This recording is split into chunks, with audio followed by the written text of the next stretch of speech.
Olá!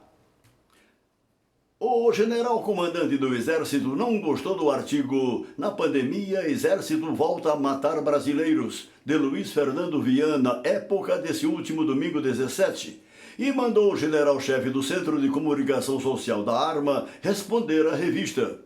O subordinado cumpriu à risca o mandado do chefe e, no melhor estilo canhestro do velho e expurgado florianismo, ou lembrando os tempos do grotesco Marechal Hermes da Fonseca, mais do que defender a corporação supostamente injuriada, desancou o jornalista, acusado de blasfêmia, e tentou intimidar a revista investindo contra a liberdade de imprensa. O Exército Brasileiro exige imediata e explícita retratação dessa publicação, de modo que a revista Época afaste qualquer desconfiança de cumplicidade com a conduta repugnante do autor e de haver se transformado em mero panfleto tendencioso e inconsequente. O segundo general, certamente por força do hábito, expressou-se como se estivesse dando ordem a um subordinado. Ora, não existe imediata retratação na democracia. O general-comandante que busque na justiça uma possível reparação, nos termos da lei, como qualquer cidadão pode buscar. Agora conjecturemos. E se a revista não for acometida de medo e pusilanimidade, o que farão os dois generais? Fosse nos idos do Estado Novo, ditadura imposta ao país pelas tropas do ministro da Guerra, general Eurico Gaspar Dutra, os militares fechariam a revista e o coronel Filinto Miller prenderia o jornalista nas masmorras do DOPS no Rio de Janeiro.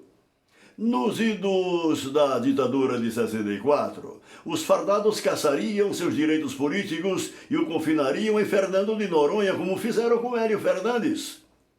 Mas que fazer agora, quando o regime ainda é o democrático e constitucional?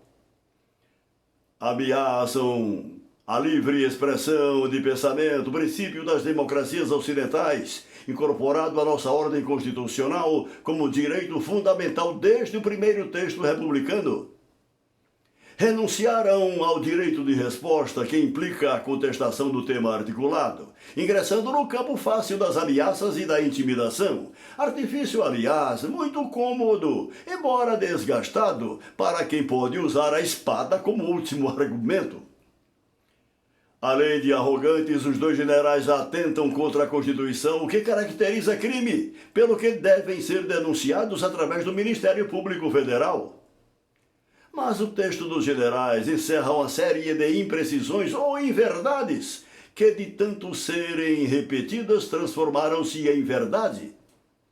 Não é certo, por exemplo, que devemos nossa unidade territorial aos militares. A expansão é obra de mamelucos e negros escravizados, índios e da ação genocida de bandeirantes saídos de São Paulo, Bahia, Pernambuco, Maranhão, Pará e Amazonas. A integridade territorial, por outro lado, foi obra de nordestinos na colônia e de gaúchos na colônia e no império, em guerras que consumiram milhares de vidas. No Império, obra da regência, confirmada e consolidada na República pela diplomacia do Barão do Rio Branco. É verdade que nossos soldados foram para os campos da Itália, a maioria reservistas, é bom lembrar, já ao final da guerra, em 1944, a fim de combater as tropas do eixo nazifascista, mas contra a resistência dos generais Eurico Gaspar Dutra, então ministro do Exército, e do todo-poderoso Pedro Aurélio de Góes Monteiro, chefe do Estado-Maior. Aliás, na reunião do Ministério em 1942, que decidiu por nossa participação no conflito, a proposta foi apresentada pelo civil Getúlio Vargas contra o parecer do ministro da Guerra. Há certas e incômodas verdades que os generais não comentam, como a Guerra do Desterro, atual Florianópolis, em 1894, e o ajuste de contas do sanguinário coronel Moreira César. Não tenho a só palavra sobre o covarde massacre dos Beatos de Antônio Conselheiro, para proteger os interesses dos latifundiários da Bahia. Ainda na República, em 1937, o bombardeio do Caldeirão, no Ceará, contra os camponeses do Beato Lourenço. Os registros da Marinha passam a distância da revolta da Chibata de 1916, liderada pelo marujo João Cândido Felisberto, o eterno almirante negro, contra os degradantes castigos físicos impostos aos subalternos da Força Naval.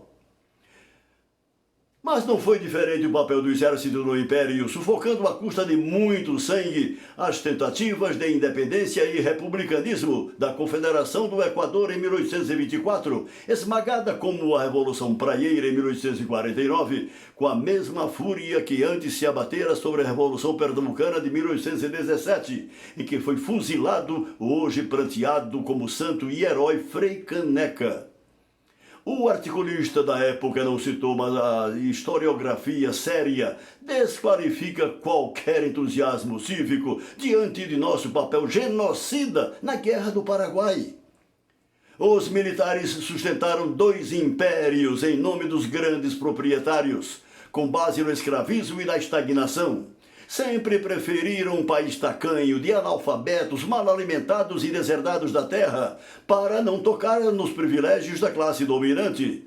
Desde os velhos latifundiários do Império aos grandes fazendeiros da Primeira República, ao empresário rentista de nossos dias do improdutivo e especulador sistema financeiro. Os militares brasileiros, a quem a nação deve outros serviços, jamais intervieram em defesa da democracia. Na República, promoveram golpes desde as ditaduras de Deodoro da Fonseca e Floriano Peixoto até os tempos atuais. Em 1937, o golpe arquitetado por Góes Monteiro e operado por Eurico Dutra. Em 54, conjuntamente por Exército, Marinha e Aeronáutica, entre cujos comandantes o general Juarez Távora. A tentativa de golpe após a eleição de Juscelino em 55, liderada pelo general Canrobé Pereira da Costa, brigadeiro Eduardo Gomes e os almirantes Pena Boto e Amorim do Vale. A intentona de 61, encabeçada pelos ministros militares, o golpe de 64, que nos legou 21 anos de ditadura, com cassações de direitos políticos, prisões, torturas e assassinatos, inclusive independências militares, como os de Mário Alves de Souza Vieira e Rubem Vaz, no quartel da Polícia do Exército do bairro da Tijuca, Rio de Janeiro, e de Stuart Angel Jones, na base aérea do Galeão. Tudo em defesa da ordem, favorável aos privilegiados, dos interesses da grande propriedade da terra, da burguesia, do capital internacional e contra a emergência dos interesses populares.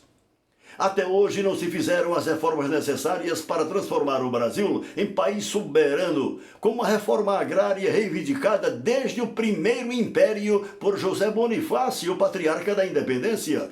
Aliás, por defender reformas de base, um presidente da República, João Goulart, foi deposto e implantada pelos militares uma ditadura que ainda nos assombra. As democracias não falecem por doença congênita. Jovens ou maduras, elas são assassinadas pelo golpe mortal da espada. No Brasil e no mundo sempre foi através do golpe de Estado que as forças dominantes chegaram ao poder, evitando os percalços de suas derrotas em eleições. E o golpe não se sustenta sem o poder das armas pagas com os impostos cobrados ao contribuinte. No Brasil, foi ele que abriu caminho para a aventura do ex-capitão reformado como mau militar, e hoje lhe dá proteção.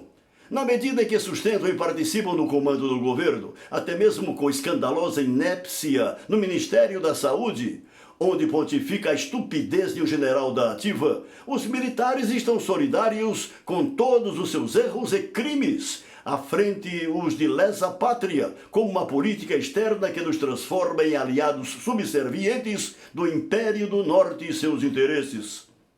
Resta-nos depreender que as Forças Armadas ainda conservem mínima capacidade de reflexão e, antes que seja irremediavelmente tarde, revejam o papel que cumprem contra os interesses do país e a vida e a esperança dos cidadãos, cujos impostos pagam seus soldos e as armas com as quais nos impuseram, desde sempre, histórica exclusão sob o viés do mais odioso autoritarismo.